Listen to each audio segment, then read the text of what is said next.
The Bible is a book of survival, not to mention that it is the book of wisdom, the book of peace and happiness. And one of the major themes of teachings on happiness and peace is about human relationships. Pakikipagkapwa-tao, pakikisalamuha, pakikipagmabutihan. Sabi ng Panginoon, I came that you might have life and have it abundantly. And one of the abundances that the Lord can give us is available through human relationships. Ang tunay na espiritualidad, ang mataas na uri ng relihiyon ay makatao. At yan po ang tema ng pag-aaral natin ngayon. Pinamagatan natin, kapitbahay, kapwa-tao. Thank you, Father, that you are our God in heaven and no other. Salamat sa pagkat kayo nagpapatawad namin mga kasalanan, naglilinis sa mga karumihan namin, nagpupuno sa aming mga kulang. Humihingi kami ngayon, Panginoon, ng pagtutuwid, pagtatama, pagpapalakas. Give us your wisdom. Teach us how to maximize the meaning of life through meaningful, peaceful, and beautiful human relationships. Ipakita mo sa amin ang aming mga kakulangan at kamalian. Ituro mo sa amin ang mga dapat pa namin gawin. Akayin niyo po kami sa higit na mas mataas na landas. Be our speaker, Father. Release wisdom and power in our midst through your words. Sit on your throne of power. Teach us like you would as a loving Father. And we pray, Lord, that we will not only increase in knowledge, but we may actually grow in godliness. Teach us, give us your peace, restore the strength of our bodies, give us the intelligence that is required to understand your message. Be our speaker. We ask you, Father, in the name of your Son, Jesus our Lord, our Savior, and our friend. Kapitbahay, kapwa-tao. Maaaring magiging napakahalaga ng mga kamag-anak sa ating buhay to the point na hindi na natin bibigyan ng pansin ang pakikipagmabutihan natin sa mga taong hindi kamag-anak. But other relationships outside of the family are also very, very important, and the Bible is very emphatic about its significance. Kaya ang ating pag-uusap ngayon, una, about neighbors versus relatives. Kung bisa namimili lang tayo, hindi naman natin kamag-anak yan, hindi naman natin kaano-ano, so huwag na natin gawa ng mabuti. Proverbs 27:10, do not forsake your friend or a friend of your family, and do not go to your relative's house when disaster strikes you. Better a neighbor nearby than a relative far away. Huwag daw papabayaan na makisama sa mga kapitbahay sapagkat sa panahon ng pangangailangan, higit lalong mainam at kailangan natin ng tulong nila kaysa sa mga kamag-anak nga pero malayo naman. Marami kasi mga tao dahil sa kanilang loyalty sa mga kamag-anak, hindi na sila nakikipagkapwa doon sa mga malapit na nakatira sa kanila, hindi lang dahil hindi nila kamag-anak, dahil hindi nila kinakaibigan. But the lesson here is to keep old friends, to keep old friendships. Pati daw mga kaibigan ng ating mga magulang ay dapat din nating patuloy na kaibiganin at huwag nating papabayaan yung mga naging mabuti sa ating mga ninuno. This is about generational friendships. Hindi kumisa natin na-appreciate, pero ang isa sa mga pinakamahalagang investment ng buhay are the friends that we make along the way. Matagal kasi to make friends. And you cannot have old friends. You can only make new ones. Old friends can only be kept or lost. Hindi kayo pwedeng bukas biglang magkaroon ng bagong old friend. Dapat matagal. So keep your personal friends and that of your family. Why? Because a good friendship could be better than a very fat bank account. Iba yung savings, iba yung investment sa mga pakikipagkaibigan. And Proverbs tells us to keep the friendship active by not deserting or forsaking friends who are in need. Because the quickest way to cut or to weaken a friendship is abandonment in times of need. Sabi niyo, huwag niyong hahayaan na mapaso ang inyong mga pagkakipagkaibigan. Huwag niyong tatalikuran ng kaibigang nangangailangan o kaibigan na inyong mga magulang. Huwag silang pababayaan. And the surest way to weaken friendship is simple non-remembrance or non-involvement. Sayang. Kung minsan nakakaroon ka ng kaibigan, ang tagal-tagal mo nakipagkaibigan sa kanya ng elementary grades, ng high school, college. Tapos nag-asawa ka, naging busy ka sa iyong pamilya, nakalimutan mo na yung mga kaibigan mo. Hindi dapat ginaganon sapagkat sayang yung investment ng panahon. You can keep your friendships current even though you are making a career or putting up a family. Like bank accounts, friendships have to be kept active. At ngayon, madali na yan, lalo na't may internet, may technology, it's always easier to keep in touch, to find long-lost friends. Dumadali. Friends divide our sorrow and multiply our joy. Marami tayong mga kalungkutan, mga pag-iisa, mga hirap na dinadala na dapat gumaan-gaan kung may mga kaibigan tayong karamay. Pero nalilimutan natin sila. Especially when we get busy trying to survive, forgetting that one of the best tools of survival is friendship itself. Kaya ganoon na lang ang pagpapahalaga ng Biblia sa friendship. And one element of friendship, Deuteronomy 22, if you see your neighbor's ox or sheep or goat wandering away, don't ignore your responsibility. Take it back to its owner. So pati pala yung mga naliligaw na mga alagang hayop ng iyong kapitbahay, pag nakita mo, kailangan isoli mo doon sa may bahay. Now extend that deeper. What about your neighbor's son or daughter? Nalalaman mo, nakikita mong naliligaw ng landas yung mga anak ng kaibigan mo. Yung mga ari-arian niya, nawawala. Kilala mo yung bisikleta niya, biglang ginagamit ng iba, nanakaw na pala. What do you do? Wala kang pakialam, ayaw mong masangkot. Sabi nga, ito, nawawala yung mga tupa at mga hayop ng iyong kapitbahay. Akayin mo pa uwi. Lalong-lalo ngayon, napakarami mga absentee parents because of the diaspora. Because many Filipinos work abroad or in faraway cities. Yung mga nanatiling mga kaibigan na nandyan, malapit doon sa mga anak ng kaibigan yung absent, meron din tayong pananagutan sa mga yan. Kaya napakahalaga, nagpapakamagulang din tayo. That we invite these kids into our homes during family dinners or holidays or vacations so that we don't lose touch with them and we continue to open the communication line so that when we have to give counsel or guidance, there is already a relationship. Napaka-importante. Friends and neighbors are responsible for each other. Kaya sa mga probinsya, ang mga tao mas may magkagandahang asal kaysa sa malalaking mga lungsod. Kasi sa mga malalaking syudad, hindi magkakakilala ang mga tao. At dahil hindi magkakakilala, pwede nang maging magaspang, pwede nang maging rude, pwede nang hindi maging mabait. That's why community life in the cities is horrible. At kuminsan, ganyan na rin ang nangyari sa mga probinsya natin, na u-urbanize, yung magagandang samahan na magkakapit-bahay, nasisira. Nung araw nga bad taste maglagay ng bakod. Nahihiya ka sa kapitbahay pag nagbabakod ka. Pero tingnan nyo ngayon ang mga bakod, katataas, hindi na makita-kita yung mga magkakapitbahay. Kaya namasakar ka na doon sa loob, hindi pa alam ng kapitbahay mo. Nagkakanikan niya ng mga buhay, samantalang ang tinuturo sa Biblia ay makipagkapitbahay. There is better peace and order and community life when neighbors watch for each other. At kung meron dapat na magprograma ang mga churches, ang gobyerno, lalo ang local government, yung magturo ng mabuting kapitbahayan. Mga corporate policies, kung meron kayong mga kumpanya sa iba't ibang neighborhoods, lalo may mga mina kayo doon, may mga pabrika kayo doon, nakakasira kayo ng environment, dapat makitungo sa mga tao doon. A certain income of the company should be spent for community relationships, social service. Dapat corporate policy yan, yung kapitbahayan. Magtatayo ka ng factory, dudumihan mo yung ilog, sisirain mo yung environment. Anong karapatan mo para gawin yun sa mga taong taga roon? The least that you can do is makipagmabutihan and plow back parts of your profit to the community that's being affected. Corporate responsibility to the community, kapitbahayan. Hindi yung meron kang isang factory o meron kang isang corporate office sa isang malayong bayan.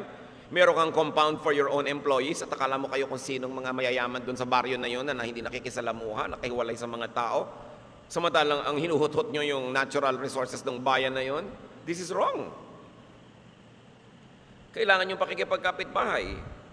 Kaya ang mga kagandahang asal din, kung ang mga tao yung magkakakilala sa isang barangay, sa isang kalye, people become more polite. Kung meron talagang inaatupag dapat ang mga barrio captain natin, mga barangay captain, to cement neighborhood relationships. To let people know everybody and to let people get involved in the community life. Hindi pwedeng kanya-kanya. Nakikita nyo yung pagkakanikan niya, kaya ang dami-daming baha.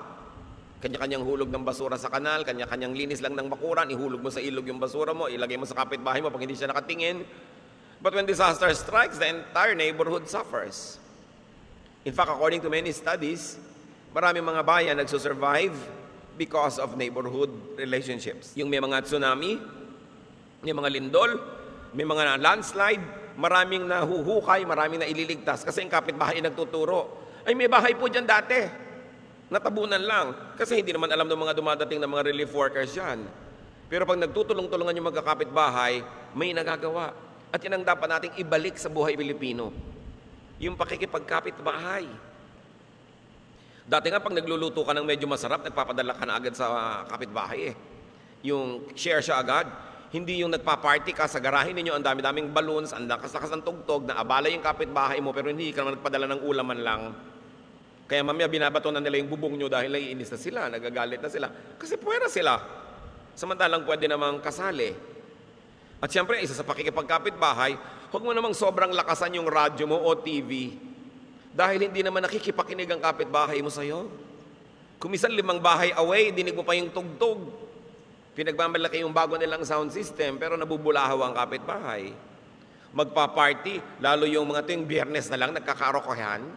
Tuwing Sabado ng gabi, mga salot na kapitbahay, di ba?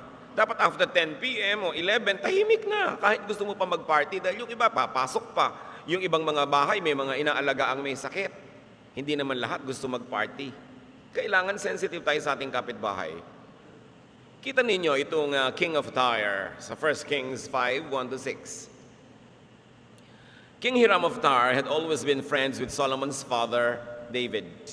So ang kaibigan nitong king is si Solomon, yung si David. Nung hari pa si David, hindi si Solomon na anak. Pero nung naging hari na yung anak, when Hiram heard that Solomon was king, he sent some of his officials to meet with Solomon. Solomon sends a message back to Hiram, "I'd like to have your workers cut down cedar trees in Lebanon for me. I will pay whatever you say, and I will even have my workers help them. We both know that your workers are more experienced than anyone else at cutting lumber." So magpapagawa ng templo si Solomon. Ipaparepair niya ang palasyo. Kailangan niya ng maraming hardwood. Dito naman kay King Hiram ng Tyre, maraming mga cedars. So anong sabi nitong si King?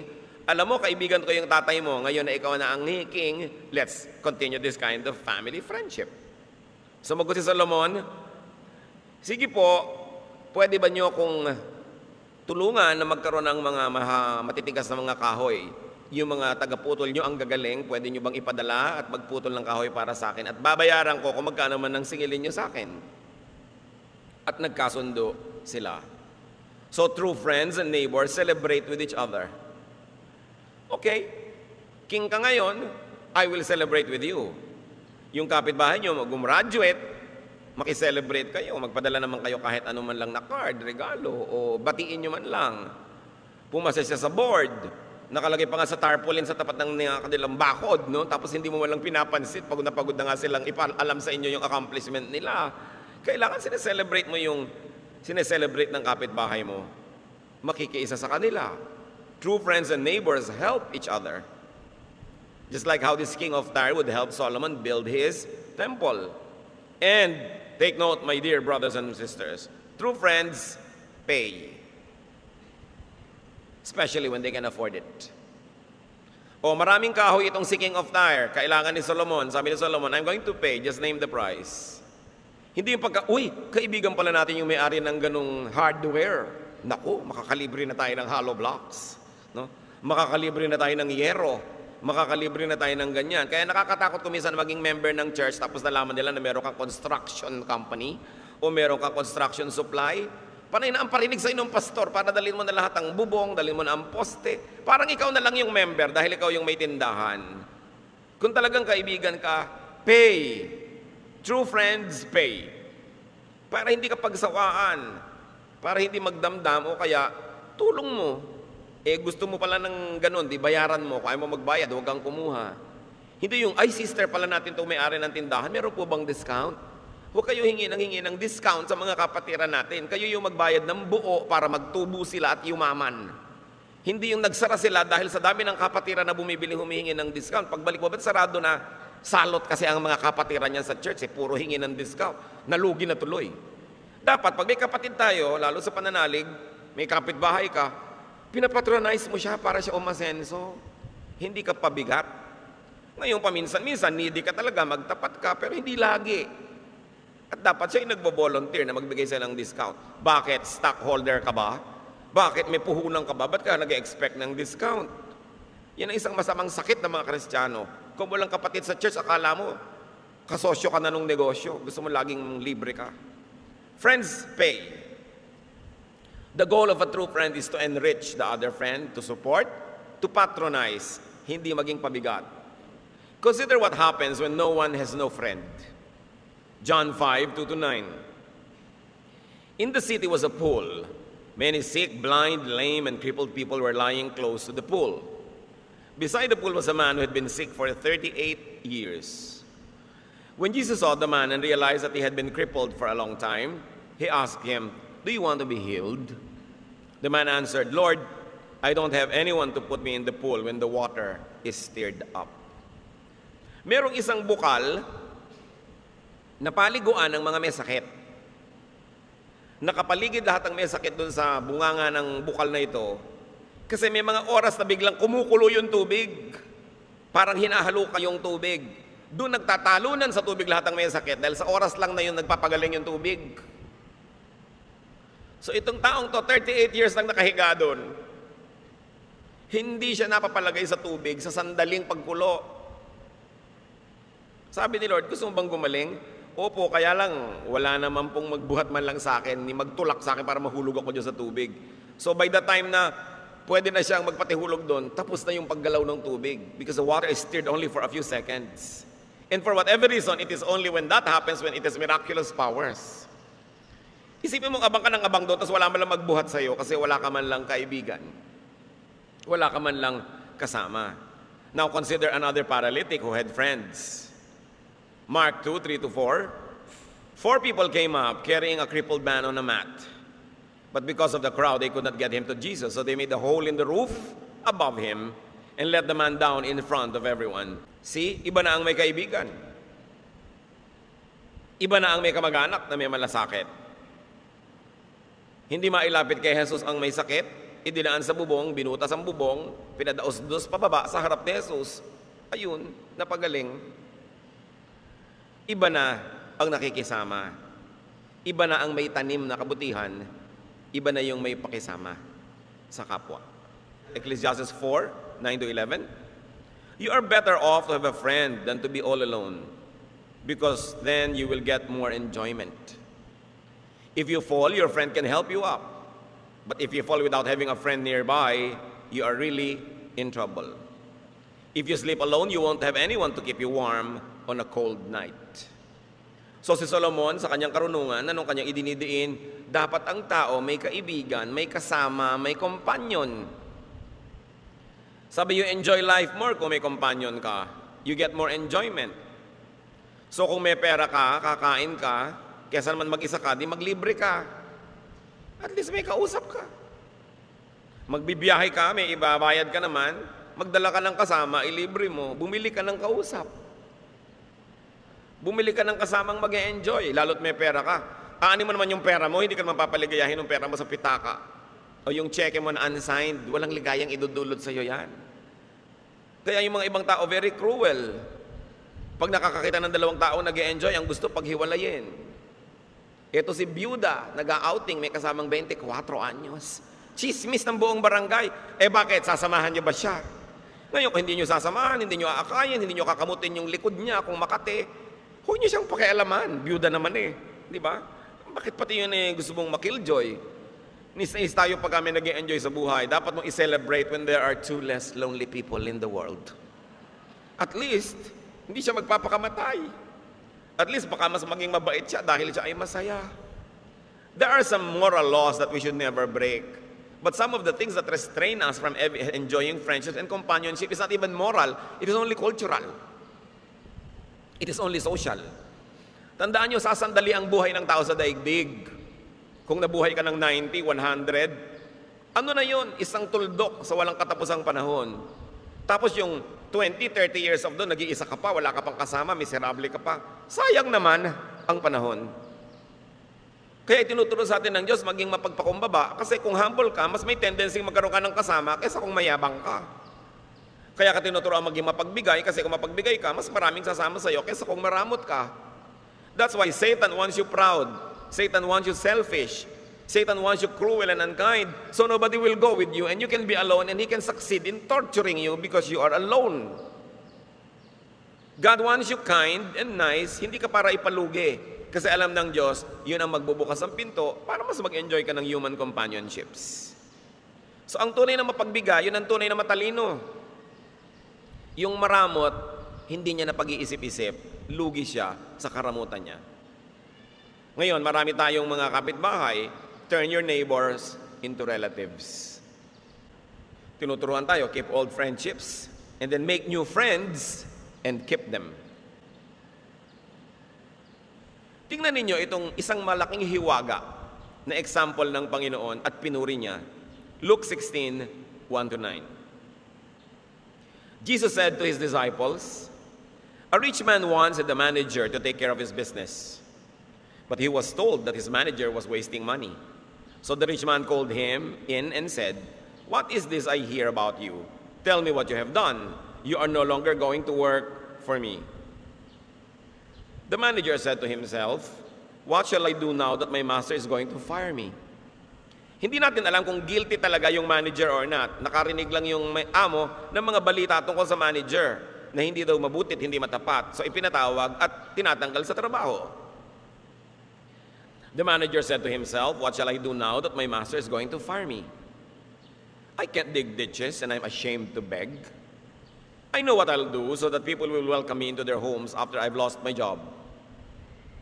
Then one by one he called in the people who were in debt to his master. He asked the first one, "How much do you owe my master?" 100 barrels of olive oil. The man answered. So the manager said, "Take your bill and sit down and quickly write 50. Sabi niya, tatanggalin ako sa trabaho. Pag nawalan ako ng trabaho, kailangan naman may mag-welcome sa akin sa mga home nila. Ganitong gagawin ko. Isa-isa niyang pinuntahan ang may mga utang sa kanyang amo. "Magkano utang mo sa amo ko?" "Ilang bariles ng mantika." Sabi niya, eto, 100. Isulat na lang natin 50, ha? Para yan ang singilin sa'yo. Nagganansya ka na ng 50 dyan. The manager asked someone else who was in debt to his master, "How much do you owe?" 1,000 bushels of wheat. The man replied. The manager said, "Take your bill and write 800. 800 na lang. The master praised his dishonest manager for looking out for himself so well. Imbes magalit yung amo, pinuri. "Ang galing nito, ha?" Sabi niya, marunong mag-alaga sa sarili. That's how it is. The people of this world look out for themselves better than the people who belong to the light. My disciples, I tell you to use wicked wealth to make friends for yourselves. Then when it is gone, you will be welcomed into an eternal home. Maraming mga tao hanggang ngayon hindi nila ma-reconcile kung ano ang lesson nito. Nalilito sila. Pero ang general lesson is this. Sabi nung amo, ang galing nito, gumagamit ng pera at mga bagay-bagay para makisama. In other words, binigyan ng ganansya yung kapwa para makadevelop siya ng friendship. Huwag na nating i-judge yung morality behind it. Pinuri siya dito at pinuri siya ng Panginoon.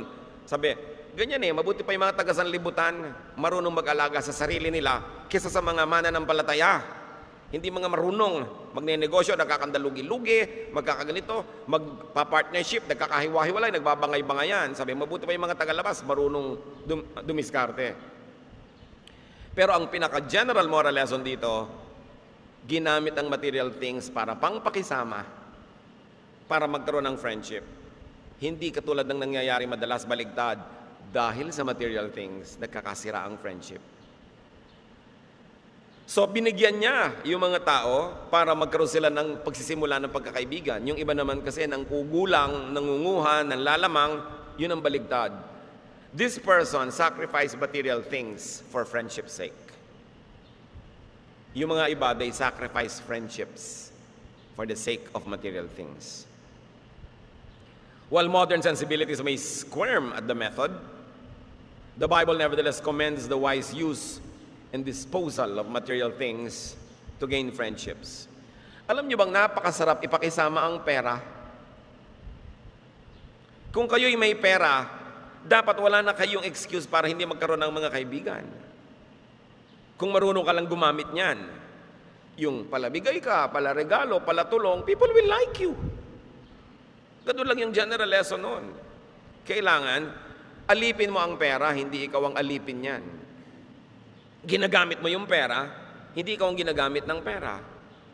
Kung ikaw ay kamag-anak na medyo may kaya, ang dali-daling organize ng yung mga kamag-anak na nagpa-party kayo, nagre-reunion kasi kaya mo naman mag-organize, ba't di mo gawin?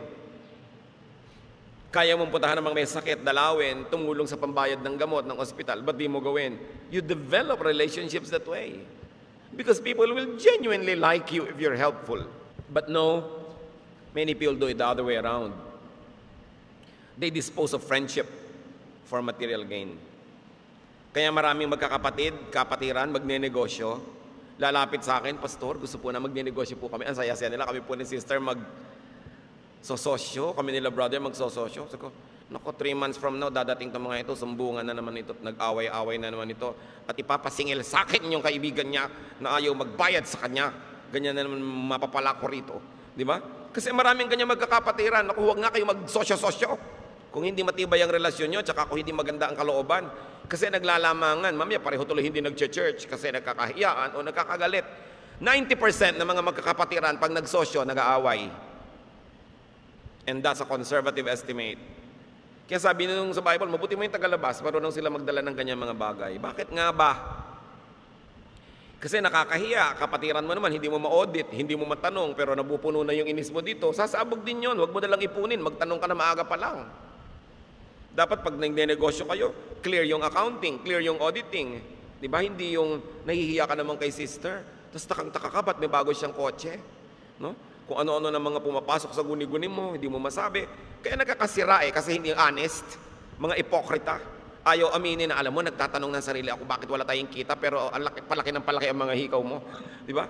Bakit hindi tayo magkwentas klaras dito? Dapat ganun. Business is business. Kaya mahirap kung minsan yung magpapagawa ka, construction. Naku, mahirap yung ang contractor mo, friend. Kasi pagkatapos ng construction, unfriend na. Bihirang magkaibigan ang nagpagawa ng bahay, nagpakontrata, after nagawa, magkaibigan pa rin. So, huwag kayong magpapakontrata sa mga kaibigan nyo kung pinapahalagahan nyo yung pagkakaibigan na baka mawala. Diba? Kasi hindi ka makademand.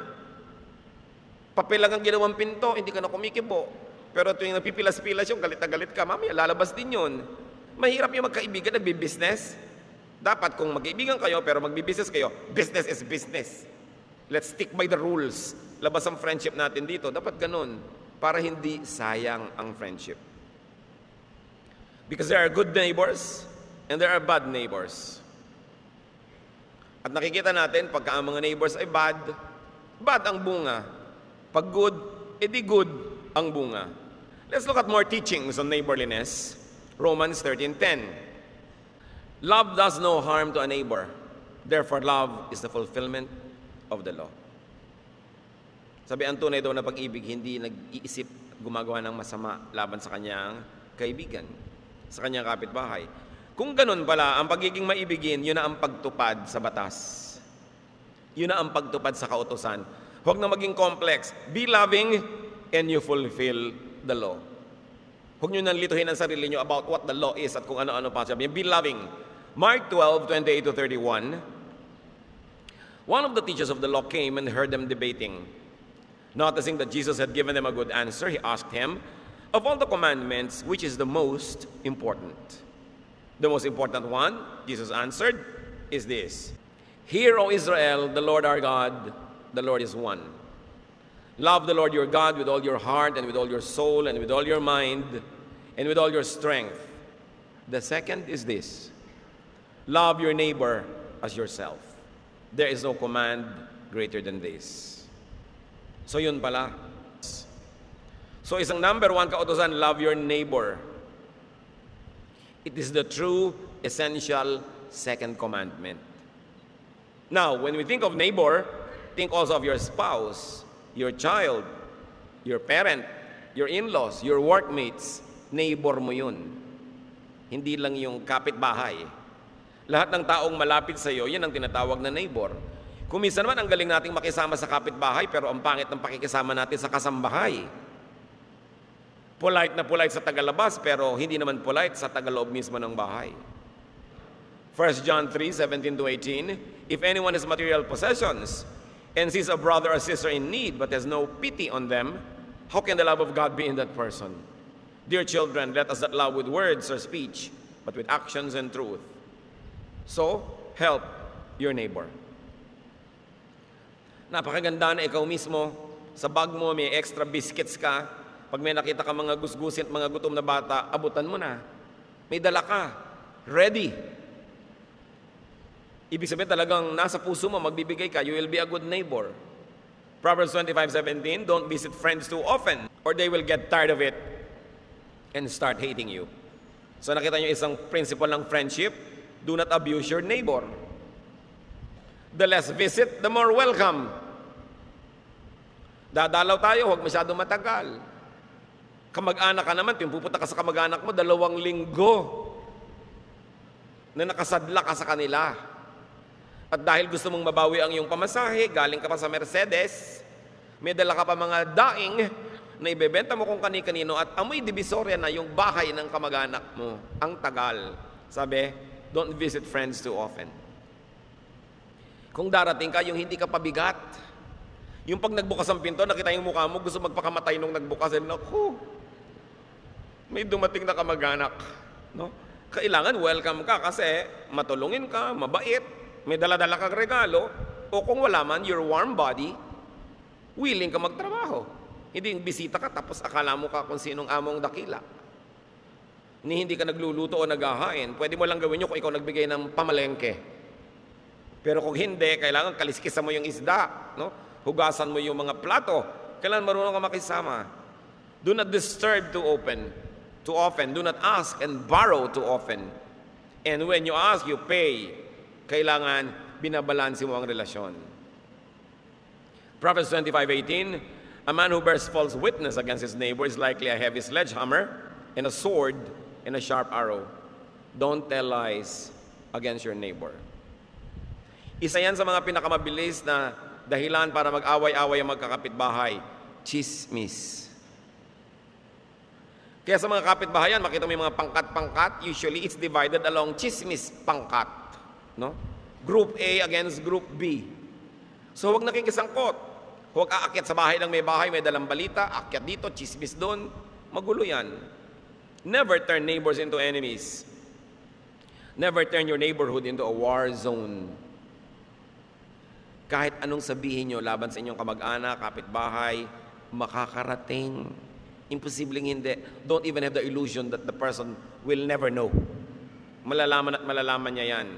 Proverbs 11:26, charge too much for grain and you will be cursed. Sell at a fair price and you will be praised. What sorrow for you who buy up house after house and field after field until everyone is evicted and you live alone in the land. So ano pinapakita dito? Isang nangangalakal na sobrang maningil at magtubo. Yung iba sobrang mamili at mangilit na mga ari-arian. Sabi, ang mangyayari niyan, sa'yo nga lahat yan, pero nag-iisa ka, wala kang kasama. You should know when to stop being greedy.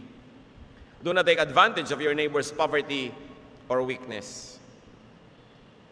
May neighbor kang nangangailangan, nangungutang, ang laki-laki ng i-charge mo pang interest. Kung hindi mo naman ikamamatay, pautangin mo. Kung gusto mo mag-charge ng interest, yung talagang legal lang at yung maganda lang at sapat. Cost of money. Para hindi ka naman nalugi. Pero sobrang mong pagsamantalahan, pasasalamatan ka nun dahil tumulong ka, pero sa loob nun, inis sa'yo. May sama ng loob, may galit. Kasi alam niyang pinagsasamantalahan mong kanyang pangangailangan. Itong si Lot at si Abraham, nung sila'y nakakagalit ang mga kanilang mga tauhan dahil nag-aagawan ng damo para sa kanilang mga tupa, nag-aagawan ng tubig, naghiwalay sila, tahimik ang buhay nila. Kung meron talagang competition, hindi maiwasan, maghiwalay kayo, mabuti nang magkalayo physically, pero magkalopit pa rin ang inyong kalooban. Solve neighborly issues peacefully and fairly. Kailangan hindi yung gusto mo lagi kang lumamang.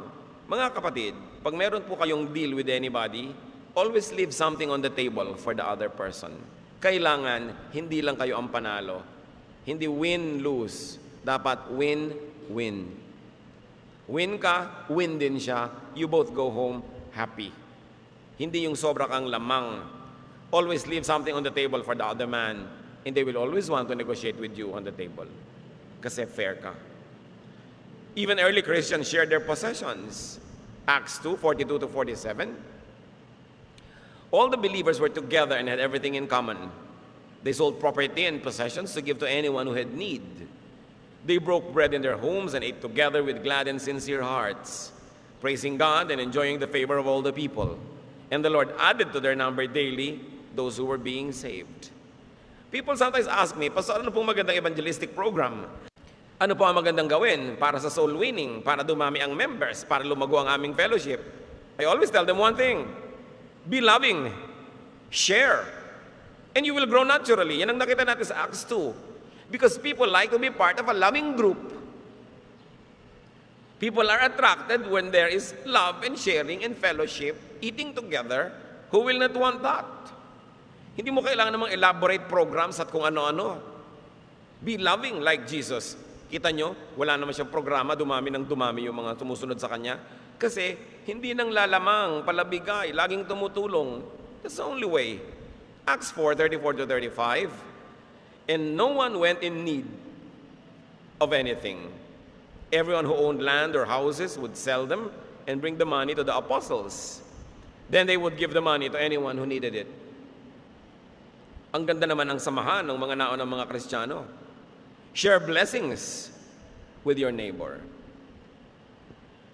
Pagkakataon mong tumulong pagka yung kapitbahay may pangangailangan.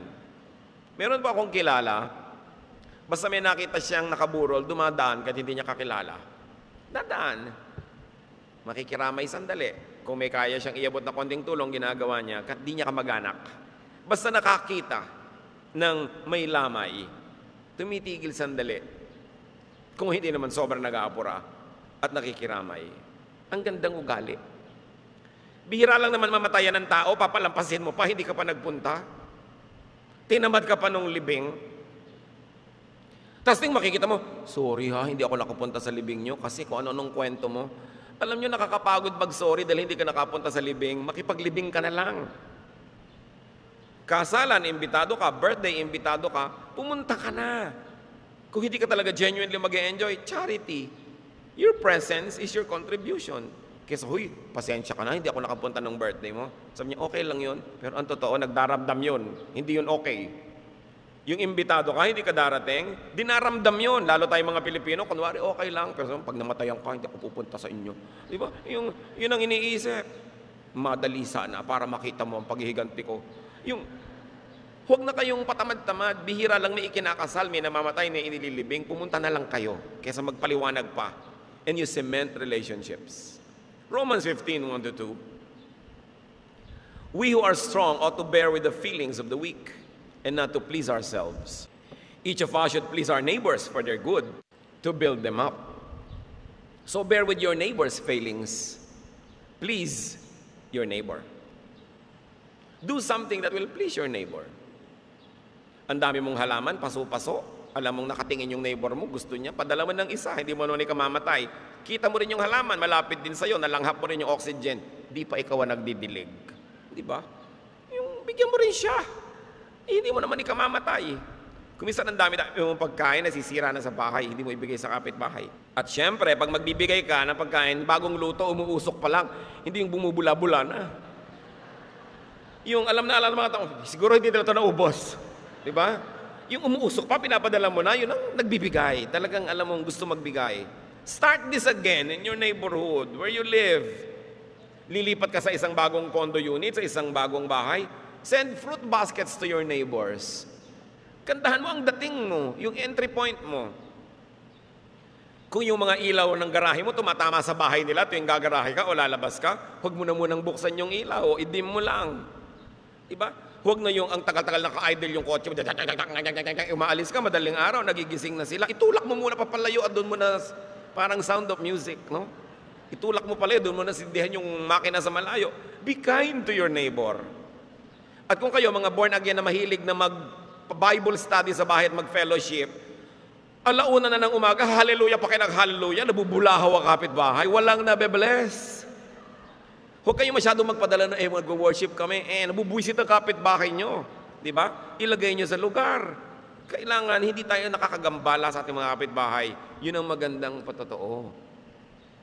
Proverbs 14:21, it's wrong to hate others, but God blesses everyone who is kind to the poor. At salamat na lang sa ating bansa, napakaraming maralita ang daling gumawa ng mabuti dahil maraming magagawan. Kung ibig nyo talaga, kahit hindi kayo mayaman, lalong may mas mahirap pa sa inyo, may matutulungan at matutulungan kayo. Ang hirap kumisa sa developed countries, gustuhin mo man, wala namang may gusto nung ibibigay mo. Ang daling gumawa ng mabuti sa ating bayan kasi ang daming nangangailangan.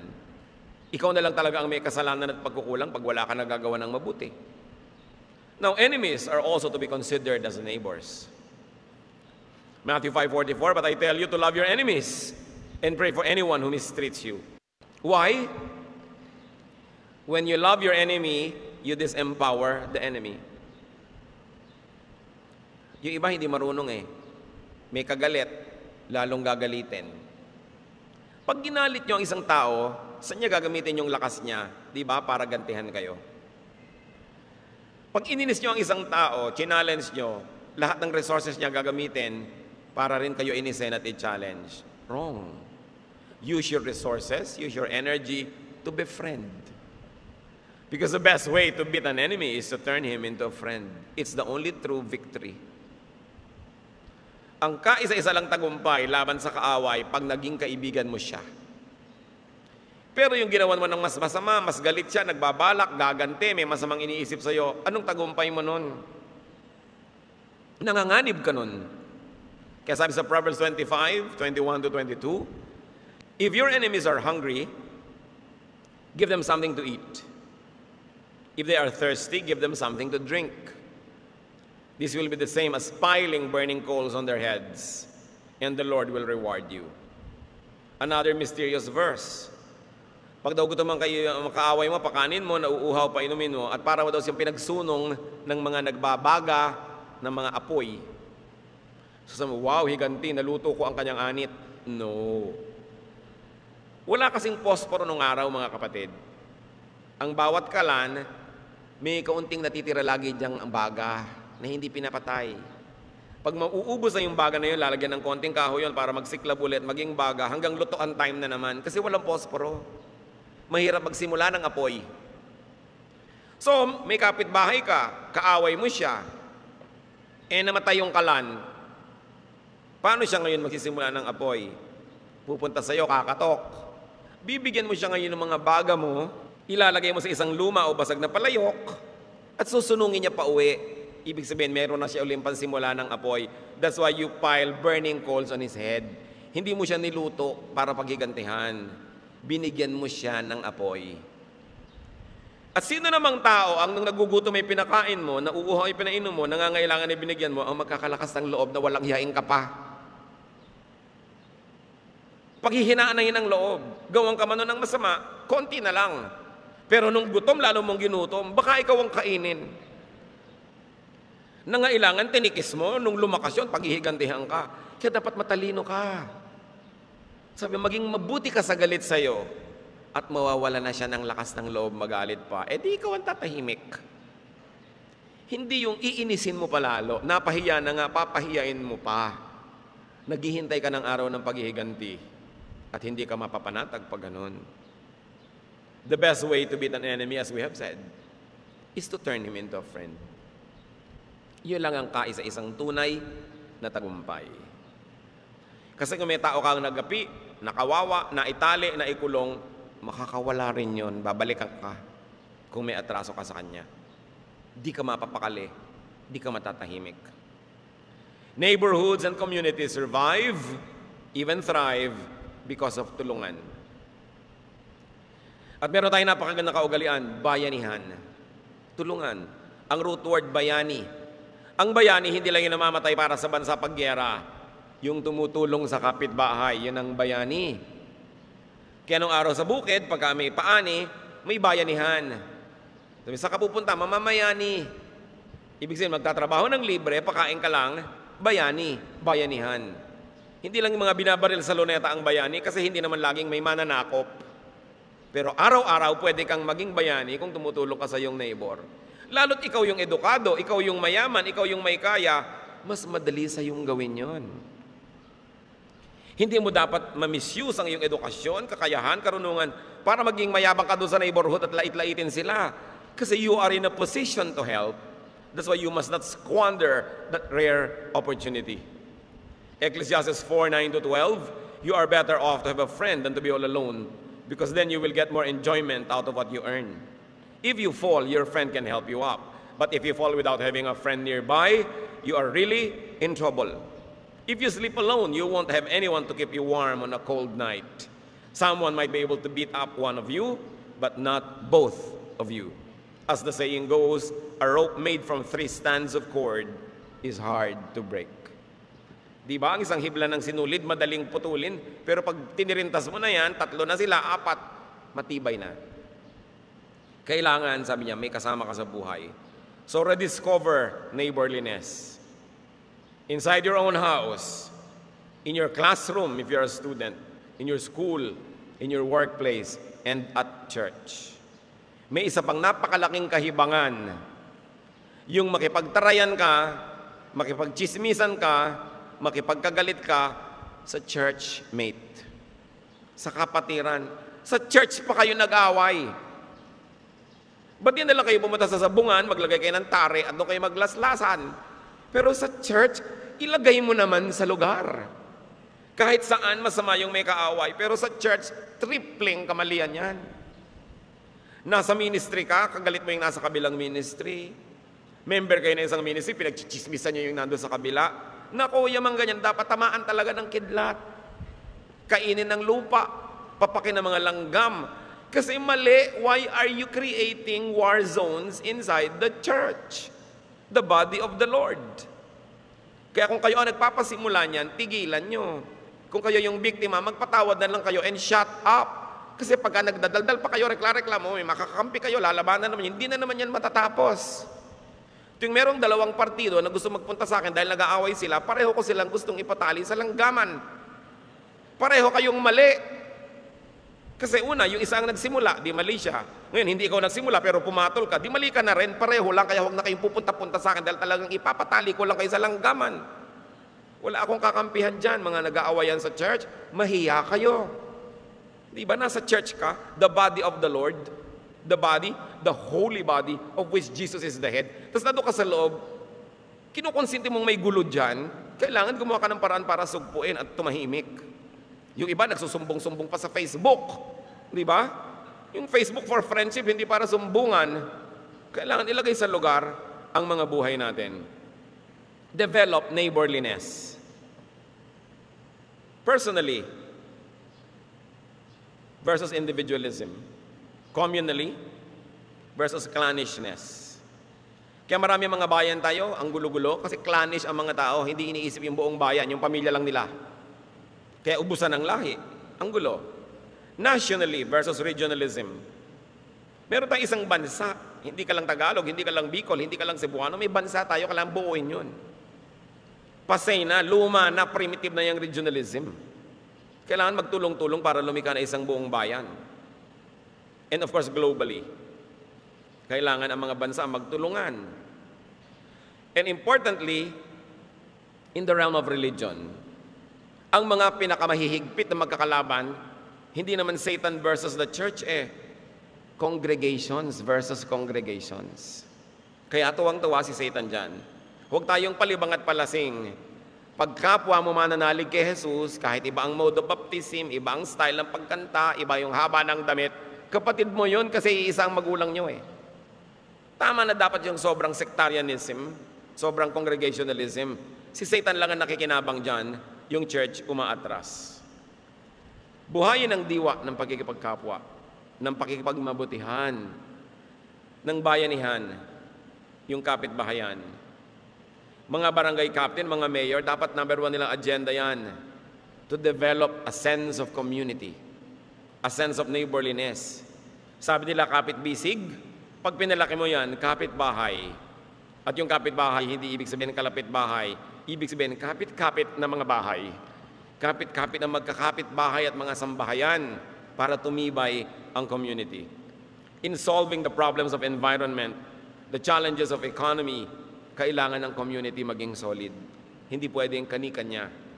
Yung mga paglutas ng mga dengue problem, pag-solve ng mga basura, mga baha, community effort yan. Hindi pwedeng kani-kanya.